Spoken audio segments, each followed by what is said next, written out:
So today, I want to teach you a little bit about how your mind works, because we don't really get taught that stuff in school, sure we don't. We get kind of stuff crammed in all right, and the brain gets pretty frazzled and full all the time, and that's why you need lots of sleep. But we're not really taught about how it works. So one of the things about the mind, and you know why we end up with lots of different bad moods, is that we have about 60,000 thoughts a day coming in through this head. Okay? You do too. That's a lot, isn't it? That's busy traffic.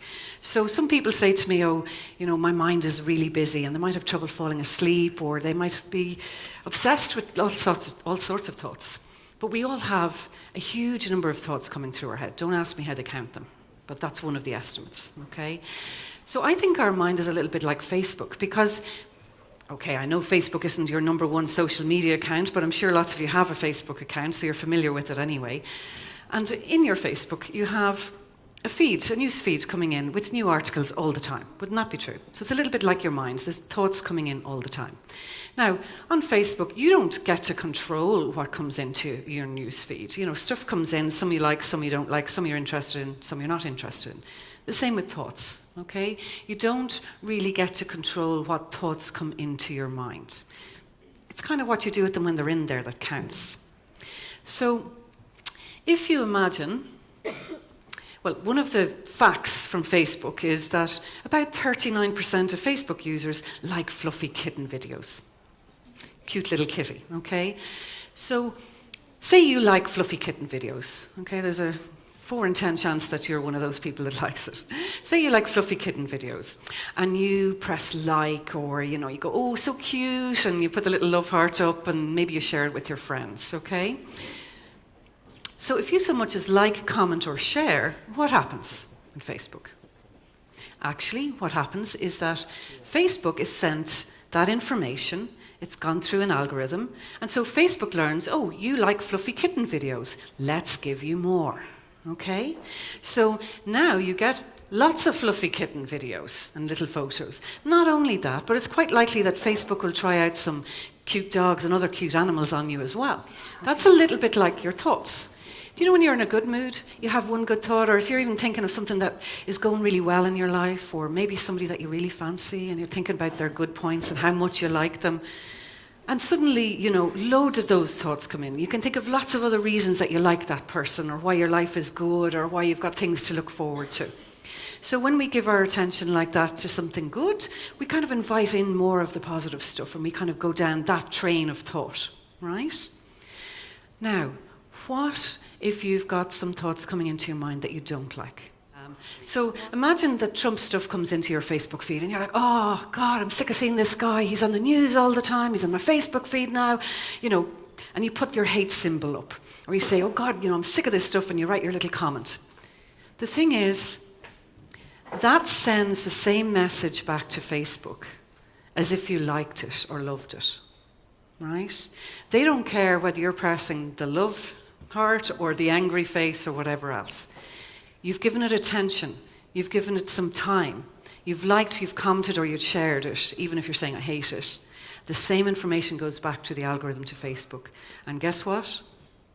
You get loads of Trump stuff coming into your Facebook feed. Now, think about your thoughts. When you're caught up in negativity, it's like a whole negative train of thought, isn't it? You're dragged off, and it's hard to control those thoughts. You think of one bad thing, then you think of another bad thing, and then you've got 100 bad things, and now you're snowballed, and now you're in really bad form, and now you're feeling totally overwhelmed. Or when you get overtired, and you're thinking of all the work you have to do for exams, for example. And then suddenly you feel overwhelmed, because you're not just thinking of, oh, I've got that test tomorrow, but I've got this other test in 2 weeks' time, and then we've got the Christmas test, and oh no, and suddenly, again, you're kind of overwhelmed and gone into stress.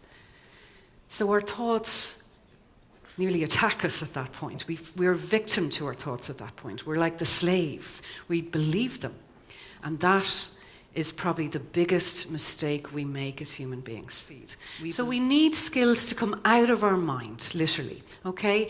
So Some different approaches will teach us how to kind of counteract some of those negative thinking patterns that we have, wonky thinking patterns, if you want a better word for it, and that's really helpful. But today what I want to teach you is a really simple skill that you can do anytime, anywhere, when your mind is running away with you on that negativity train. Okay, so whether you're caught up in stress or anxiety or a low mood or just really angry or something's happened with a friend or whatever, we all need skills and we need easy things. I mean, if I gave you 12 steps today, how many of you are going to remember those 12 steps to be able to put them into practice? So the very easiest way, I think, to come out of your head and out of where all that stuff is going on is literally to start switching your attention. So the thoughts are still going to go on. Remember, there's 60,000 of them a day, so you're not going to stop that train, okay? The thoughts are still going to happen, but what you're going to do is just switch your attention away from those thoughts into the present moment by paying attention instead to your senses. So we've got 5 senses. Right now, you're probably not smelling much or tasting much, okay? So your 3 main senses are what you see, what you can feel or touch, and what you can hear, okay? So, are you open to doing a little exercise? Just very quietly, yeah? So as you're sitting there, you don't need to go cross-legged or or anything like that. As you're sitting there, I'd like you just to switch your attention into vision. Take a look around you. So just seeing. And that helps you to come back into the present moment, because now you're just dealing with what's in front of you, not the stuff that you're making up in your head, okay? And now I'd like you to switch away from vision and switch your attention into sound and just listen for the next minute or 2. And the thing is, you could just take 5 minutes outside to take a break and just listen for a few minutes. And that helps you come out of the crazy thoughts that can often be going on, okay? And now I'd like you to switch away from sound and bring your attention into the body, becoming aware of any sensations. If you've been sitting for a while, maybe you're getting a numb bum at this stage, yeah? Maybe becoming aware of your foot or feet on the floor. So becoming aware of your tummy as well. A lot of people hold stress and anxiety like a knot in their stomach. So just checking in with how your tummy is doing. Maybe it's rumbling, maybe it's nearly lunchtime, is it? Or you might be digesting food. But if it's tense, just kind of being gentle with yourself. If you get anxious, a lot of times anxiety is in the body. It's locked up in the body. So just noticing how you're doing and being kind towards yourself. And focusing now on your breath for a moment. Not just thinking about it, but actually feeling it. Feel the rise and fall of your chest or your stomach with each in-breath and each out-breath. But that little exercise, if you were to do that every time you sat down to study, that helps calm the whole system down, okay? And if you're trying to study and take in information, or if you've got exams, or if you get nervous before any kind of performance, you need skills to calm the system down. Because really, as we get more stressed, we start releasing stress hormones, and as they go up, well, as cortisol goes up, our intelligence goes down. So when we're getting stressed, our intelligence is going the wrong way for us. We can't take in that information.